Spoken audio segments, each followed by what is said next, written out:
Assalamualaikum warahmatullahi wabarakatuh. Hamdan syukran lillah amma ba'd. Sahabat Indonesia Plural yang saya hormati dan saya banggakan. Ada banyak yang marah ke saya, ya, para pendukung Anies Rashid Baswedan, ketika saya mengatakan bahwa koalisi perubahan ini masih perlu bahan. Artinya bahan-bahan yang kemudian mereka miliki masih belum lengkap, masih belum sempurna untuk mengusung satu capres apalagi cawapres. Ya, itu katanya saya memfitnah, saya apa segala macam, menghina segala macam. Ini fakta. Yang saya katakan itu adalah fakta bahwa mereka itu bermasalah. Oke, begini ya para pendukung Anies, mohon maaf sebesar mungkin, dan saya selalu mengatakan bahwa bila Anies nanti tidak jadi nyapres, maka yang menjadi pencegalnya itu bukan pihak eksternal, tetapi internal koalisi mereka. Kenapa?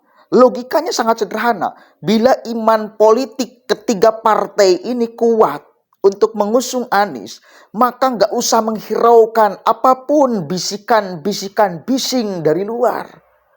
Karena kan udah cukup tiga partai ini mengusung satu, capres dan cawapres.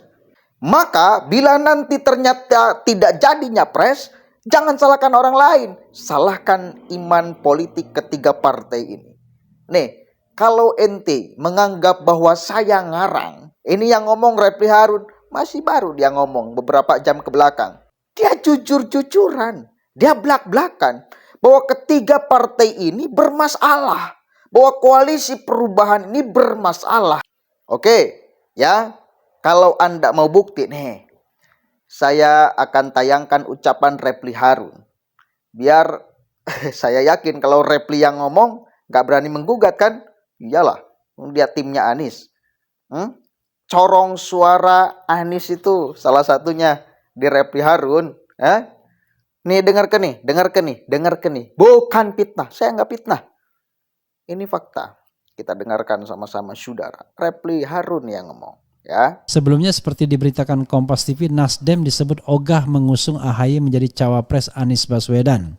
Wakil Ketua Umum Partai Nasdem Ahmad Ali mengatakan bila Partai Demokrat memaksakan sosok Ketua AHY menjadi cawapres dari Anies Baswedan, koalisi menyongsong gelaran Pilpres 2024 dipastikan akan bubar. Ini bukan harga mati yang kemudian kalau tidak AHY kami tidak mau, yaitu namanya menguncikan. Kalau terjadi seperti itu, saya pastikan koalisi ini tidak berjalan, kata Ali kepada wartawan. Yang menjelaskan koalisi yang digagas dengan PKS dan Demokrat itu hingga saat ini menawarkan jagoannya untuk disandingkan dengan Anies di pesta demokrasi nanti. Jadi sobat era sekalian, itu ya, ternyata tidak mudah ya. Hanya memang sekali lagi kita tidak tahu sesungguhnya siapa yang paling berperan untuk menentukan siapa yang menjadi calon wakil presiden. Benarkah itu bergantung pada Anies Baswedan sebagaimana dikatakan Surya Paloh, ataukah ini sebenarnya Surya Paloh yang punya mau? Artinya apapun yang diinginkan Anies harus dikonsultasikan ke Surya Paloh juga.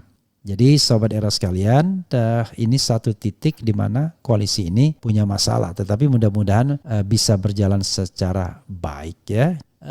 This is the question, apakah Anies Baswedan punya chemistry dengan AHY atau enggak? Menurut sobat era sekalian seperti apa? Karena jangan salah, ada kelemahan AHY ya, karena dia hidup dengan gemilang sebagai 10 tahun anak presiden. Itu yang menurut saya tidak mudah ya dibandingkan dengan yang lainnya yang harus merangkak dari bawah. Dia tiba-tiba langsung begitu aja 10 tahun jadi anak presiden, kemudian berhenti dari karir militer langsung jadi calon pilkada DKI ya, membuktikan kalau dia memang punya potensi, langsung bisa dia ngomong secara baik, kemudian berikutnya langsung menjadi ketua umum. Kalau kita bicara apakah he has an ability, capacity, yes. Tetapi masalahnya adalah apakah this is the time for AHY dan apakah dia punya chemistry dengan Anies Rashid Baswedan. Saya tidak mau go forward ya. Kalau go forward dibilang nanti anti sama AHY lagi. Enggak, saya benar-benar ingin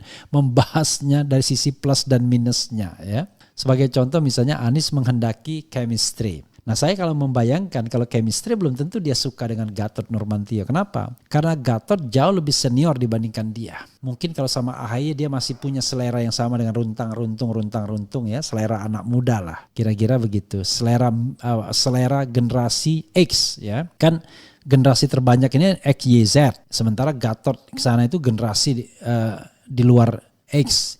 Nah, ini masih generasi yang saat ini lagi ibaratnya lagi lucu-lucunya. Nah, bersama AHY dia bisa, tapi kalau sama Gatot udah agak jauh.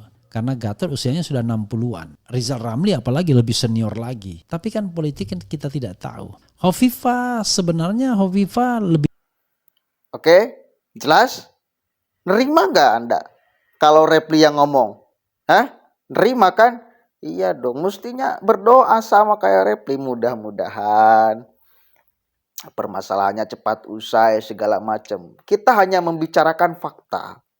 Kita menginginkan kok Anies itu ikut manggung di Pilpres 2024. Cuma kita ragu, benarkah ini koalisi perubahan bakal bertahan, tidak berubah-ubah? Kan itu, apalagi saya tadi baca sebuah berita bahwa Nasdem udah mulai jengkel kepada Anies. Ahmad Ali kan yang ngomong kayak gitu. Udah mulai jengkel, mulai pusing, bingung menghadapi Anies yang memiliki kriteria untuk pendampingnya yang terus berubah-ubah. Tapi yang namanya koalisi perubahan. Koalisi perubahan harus siap berubah-ubah. Sesuai dengan nama koalisi dan sesuai dengan Anies. Iya dong. Jalan kan dia ubah. Saluran air dia ubah.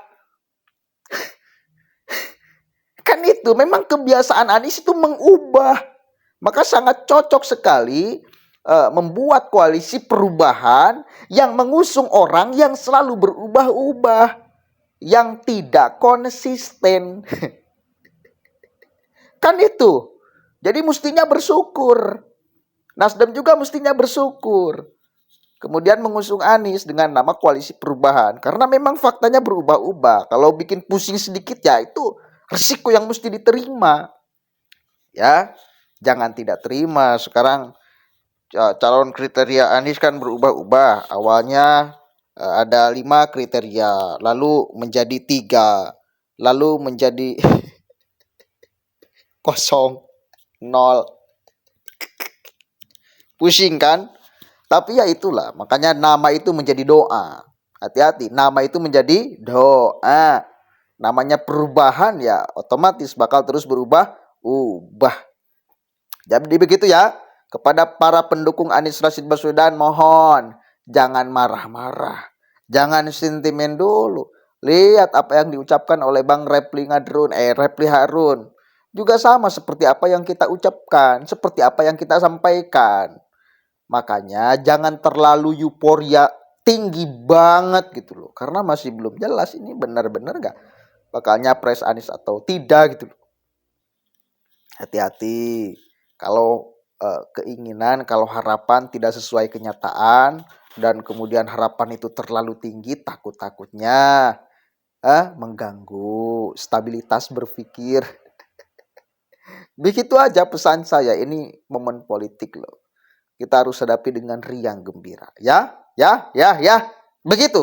Jadi kalau Anies nggak jadi nanti nyapres, jangan salahkan pihak eksternal, internal perubahan yang belum beres sampai sekarang. Ini udah H-min berapa hari nih? H-min sebulan masih belum beres. Surveinya nggak naik-naik. Pusing. Membidik calon capres Anies yang ideal nggak mau. Hovifah nggak mau.